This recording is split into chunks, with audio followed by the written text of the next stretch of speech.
Et bonjour à tous et bienvenue pour cette nouvelle vidéo sur En Position Aéro. Comme promis, en ce lundi, on va faire la preview de la première vraie semaine de ce Giro. Après les trois premières étapes en Bulgarie, on va d'ailleurs revenir tout de suite sur le récap des trois étapes en Bulgarie. Trois étapes, mais deux vainqueurs, en commençant par une première étape avec deux hommes en échappée, Diego Pablo Sevilla et Manuele Tarozzi. Un peloton qui contrôle, on sait que ça va se terminer au sprint. Et à l'arrivée, c'est Paul Magnier qui s'impose et qui devient le premier Français à porter le maillot rose depuis Bruno Armirail en 2023. C'est seulement le deuxième au 21e siècle. Et il devient également le premier à le porter grâce à une victoire sur la première étape depuis Thierry Marie en 1992. Voilà Paul Magnier qui confirme les attentes qui étaient mises sur lui. L'année dernière, il avait vécu un Giro assez compliqué. Cette année, il s'impose dès la première étape. La deuxième étape, on retrouve encore une fois une échappée avec cette fois encore deux coureurs. Cette fois-ci, c'était deux coureurs de la même équipe. C'était Mirko Maestri et encore une fois Diego Pablo Sevilla. Le peloton, encore une fois, en contrôle. Il les reprend. Malheureusement, une chute a lieu dans le final avec de nombreux abandons, comme notamment Jevine, Marc Soler, Santiago Butrago ou encore Adneholter.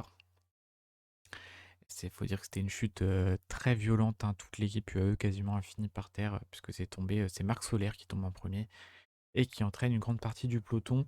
La course a dû être neutralisée puisque les ambulances n'étaient plus derrière le peloton. Et après que la course est reprise, le peloton est reparti dans la montée qui était le juge de paix de cette étape, Jonas Vingegaard qui attaque en compagnie de Giulio Pellizzari et de Lennart Van Etvelt. Les trois hommes relayent jusqu'à dans le final, mais malheureusement se regardent dans le dernier kilomètre et c'est donc une victoire uruguayenne avec Thomas Silva qui s'impose. Thomas Silva pour l'équipe Astana. Je vous avais dit de vous méfier de Thomas Silva qui faisait une belle saison avec l'équipe Astana. Et ben, il a prouvé sur cette étape qu'il fallait compter sur lui sur ce genre de finale. Il s'impose devant Florian Stork et Giulio Ciccone. Et il prend par la même occasion le maillot rose.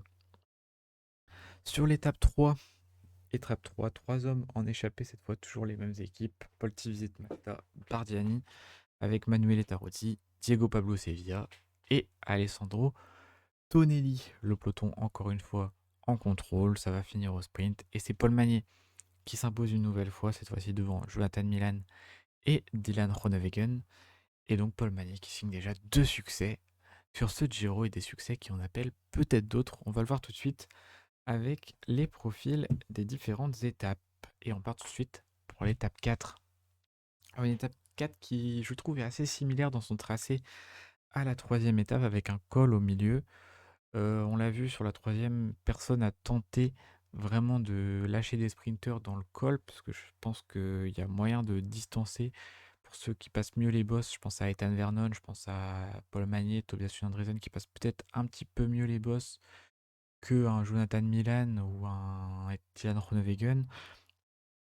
Donc voilà, il faut faire les différences dans ce genre de montée en faisant rouler les équipes. Ça marche pas après, ça c'est la question. En tout cas, cette étape voit un nouveau col, donc 14 km 5 à 5,9% de moyenne, hein, c'est pas non plus insurmontable. Des passages à 11% quand même, donc attention. Et puis une arrivée en faux plat montant, dont faudra se méfier. Et c'est pour ça que mes trois favoris pour cette étape, c'est Paul Magnier, évidemment. Avec deux victoires, je ne peux que le mettre en favori. Jonathan Milan aussi, que j'ai mis comme favori parce que c'est le grand favori des sprints, même s'il n'a pas gagné. Pour le moment, ça reste celui qu'on attend au tournant sur les sprints de ce Giro. Et enfin, j'ai mis Ethan Vernon parce que c'est un coureur qui est plutôt à l'aise dans ce genre de finaux où la route s'élève un petit peu et n'est pas toute plate. On passe tout de suite à l'étape 5, une étape qui peut convenir à une échappée, hein, avec un final escarpé. Les purs sprinteurs ne passeront sûrement pas. si la victoire se joue dans le peloton. Comme on voit 6 km 6, 9,1% de moyenne et des passages à 15%. Je pense pas que beaucoup de sprinteurs seront là au sommet. Après, est-ce qu'une échappée peut aller au bout? Je ne sais pas. En tout cas, il faut savoir que les pronos que je mets, c'est des pronos dans lesquels je pars du principe qu'il n'y a pas d'échappée, parce que l'échappée, c'est assez compliqué à prévoir, puisque bah, on ne peut pas savoir qui va aller dans l'échappée. Il y a des coureurs, on le sent, qui sont souvent dans les échappées. Et là, on est en début de Giro, c'est un peu compliqué de prédire qui va gagner cette étape-là. C'est pour ça que j'ai mis 3 favoris. J'ai mis Ben Turner, Orly Solar et Corbin Strong. Ils sont tous les 3 rapides et ils passent bien les bosses. Je pense par exemple à Orly Solar qui était présent sur les premières arrivées l'année dernière en Albanie, qui fait deuxième et troisième, je crois, des étapes derrière Mats Pedersen. Ben Turner, il est aussi à l'aise sur ce genre d'arrivée plus compliqué. Et puis Corbin Strong, il a montré qu'il passait bien les bosses. Il n'a pas pu être présent euh, sur, euh, sur la deuxième étape parce qu'il a été pris dans la chute. Et même vu comment Jonas Vingegaard attaquait, je suis pas sûr qu'il aurait pu tenir devant, même si son équipe avait roulé toute la journée. Et voilà, je pense que ces 3 coureurs auront leur carte à jouer si, et seulement si, l'échappée ne va pas au bout. L'étape 6, retour sur une étape de plaine avec une arrivée à Naples. Nouvelle opportunité pour les sprinteurs. 3 favoris. On retrouve Paul Magnier, on retrouve Jonathan Milan. Et j'ai rajouté Dylan Groenewegen qui, malgré la chute sur la première étape, qui a envoyé une grande partie du peloton à terre, aussi avant le sprint, Dylan Groenewegen fait troisième de la troisième étape. Et c'est pourquoi je le mets comme troisième favori. Sur ce sprint, étape 7, les choses sérieuses commencent. Arrivé au blocos, 13 km à 8,5% de pente moyenne, avec plusieurs parties de la pente qui dépassent les 10%. Une étape très longue, 244 km. Donc il faudra faire attention à la fraîcheur dans la montée. Et je pense qu'on risque d'avoir des surprises sur des coureurs qui sont taillés pour ce genre de parcours, mais qui avec la distance auront peut-être un petit peu mal en jambes et pourront pas jouer la gagne. De toute façon, c'est sur ce genre d'étape qu'il va falloir faire des différences pour les coureurs qui ne maîtrisent pas forcément très bien le contre-la-montre et qui jouent le classement général, parce qu'on a quand même un chrono de 40 bornes qui arrive assez rapidement. Ce sera mardi de la semaine prochaine. Donc va falloir faire les différences, même si je pense que c'est Jonas Vingegaard qui va essayer de frapper un grand coup sur cette étape, parce qu'on le sait, Jonas Vingegaard veut enchaîner avec le Tour de France, et donc il a tout intérêt à tuer assez vite le suspense sur ce Giro pour être en contrôle derrière et économiser un maximum d'énergie pour le Tour de France. Derrière lui, j'ai mis Joe Pezzari parce que ça semble être le deuxième plus fort après avoir ce que ça va donner en haute montagne. Mais en tout cas, sur la deuxième étape, c'est le seul favori du classement général qui l'a suivi. Et j'ai mis aussi Félix Gall parce qu'on sait que Félix Gall, il est souvent à l'aise sur ce genre de montée. Étape 8, une arrivée pour les punchers à Fermo. Beaucoup de coureurs peuvent être classés selon les favoris. Après, il n'est pas impossible qu'une échappée aille au bout également. Attention, la montée finale, je ne sais pas si je peux voir. Voilà, si vous voyez ma souris, juste ici, c'est il y a des gros pourcentages. Donc attention à si les coureurs essayent de faire des différences. Ici, on sera à 3 bornes de l'arrivée.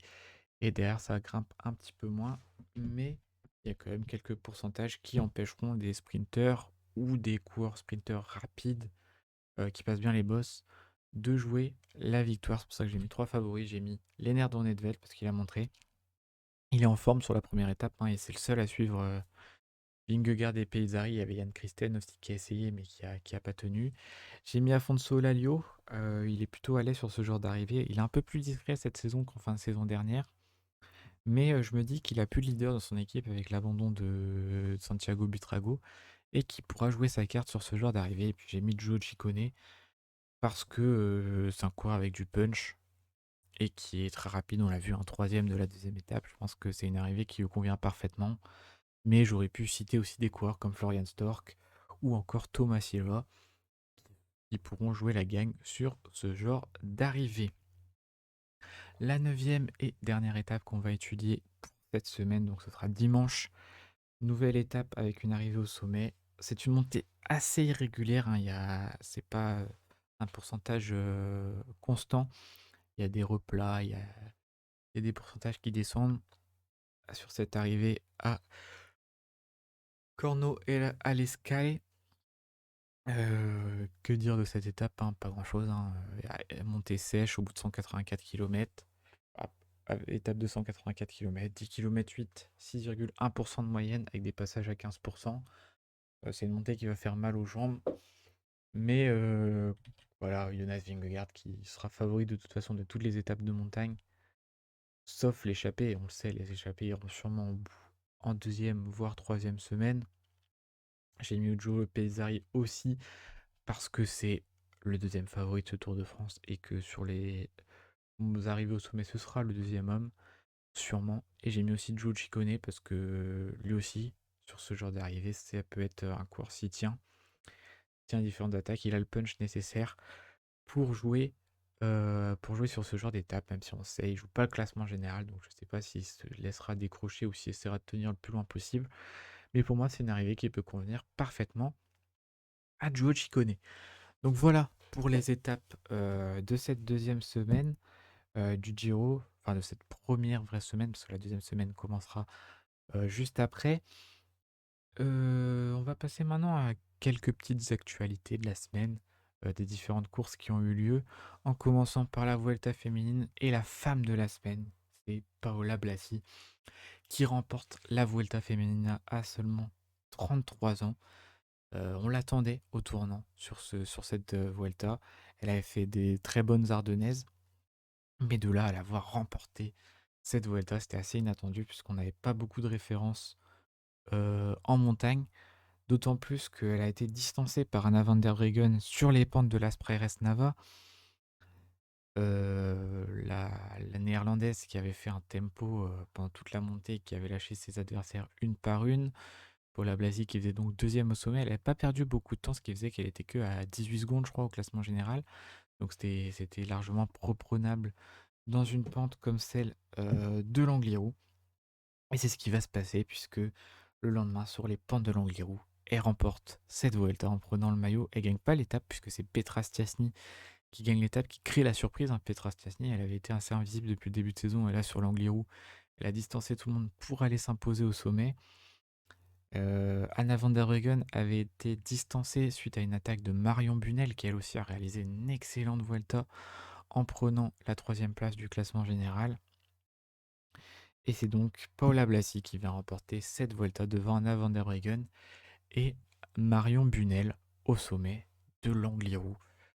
Donc Paola Blasi, elle sera sûrement attendue sur le Tour de France, mais faut savoir qu'il y aura aussi Elisa Longo-Borghini qui sera là normalement, qui devrait sûrement avoir le leadership de l'équipe devant la coureuse espagnole, mais qui sera quand même là en tant que lieutenant de luxe, ou pourquoi pas avoir sa carte pour essayer de faire le meilleur classement général possible. Et enfin, UAE et Visma domine même en Bretagne.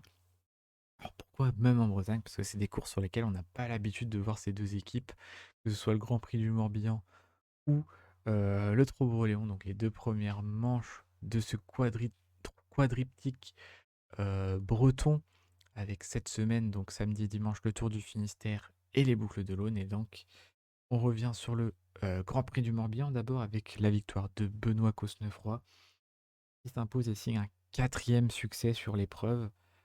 Simplement le record de victoire sur la course, il était à 3, à égalité avec Julien Simon, mais en s'imposant devant Noah Isidore et Paul Lapera. Il signe un quatrième succès avec cette équipe UAE. C'est son premier succès d'ailleurs, je crois, avec l'équipe, si je ne me trompe pas. Et donc Benoît Cosnefroy qui devient le seul recordman de l'épreuve morbihanaise et la côte de Cadoudal qu'il maîtrise parfaitement. Et enfin, le Trobreléon. Donc si vous avez vu mes stories sur le compte Instagram, vous avez dû voir que j'étais sur les routes. C'était une super course. On était présent dans le secteur de la ferme, dans la montée, avec une équipe Visma qui était vraiment à l'attaque à tous les tours, hein, avec Axel Zinglet qui enchaînait les attaques à chaque fois que le peloton passait dans la ferme, hein. C'était souvent lui qui était en tête. Mais c'est finalement Filippo Fiorelli qui vient décrocher son premier succès avec l'équipe Visma Leaseback, lui qui était chez l'équipe Bardiani l'année dernière, qui a anticipé dans le final à 3 km de l'arrivée et qui allait au bout en résistant au peloton, qui finit juste dans sa roue à la Nice et s'impose donc devant Alexis Renard et Lewis Askifsar. C'était la première participation de l'équipe Visma Leaseback au Trobreléon et il s'impose simplement dès la première participation. Donc voilà, UAE et Visma qui dominent même en Bretagne sur des courses qu'ils n'ont pas l'habitude de disputer. Ce week-end, ce ne sera pas le cas. Il n'y aura pas de UAE, il n'y aura pas de Visma sur le Tour du Finistère et les boucles de l'Aune. Et il n'y aura pas non plus de décathlon CMA-CGM, puisque l'équipe a décidé de faire l'impasse sur les deux courses, puisque maintenant il y a le droit. Et c'est donc l'équipe de développement qui sera envoyée sur ces deux courses. Alors moi j'ai un avis tranché sur la situation, je trouve que c'est dommage d'avoir accordé cette option finalement aux équipes de ne pas venir sur ces courses de la Coupe de France, enfin pour les équipes françaises en tout cas, parce que je me dis là il n'y a que Decathlon, mais imaginons que Cofidis et Groupama Eddy avaient fait le même choix, les start lists auraient été vraiment, enfin pas aussi bonnes que ce qu'elles auraient dû être, et je pense aux organisateurs qui doivent être déçus de ne pas avoir une équipe comme la formation Decathlon CMA CGM. Il y aura l'équipe de développement, Aubin Parfait, notamment le tenant du titre du Tour du Finistère et dans l'équipe développement de la Décathlon CMA CGM. Mais voilà, je trouve quand même dommage de ne pas voir cette équipe prendre le départ de ces deux courses bretonnes.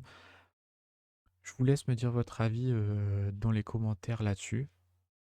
Moi, je vous dis, on arrive à la fin de cette vidéo, donc je vous dis à la semaine prochaine, donc ce sera sûrement lundi encore, pour la preview de la deuxième semaine du Giro, et puis on parlera des courses de la semaine qui ont eu lieu aussi. N'hésitez pas à lâcher un petit pouce bleu, un petit commentaire, ça fait toujours plaisir, à vous abonner, que ce soit à la chaîne YouTube ou au compte Instagram. Et puis moi donc, je vous dis à lundi pour la prochaine vidéo. Ciao, ciao.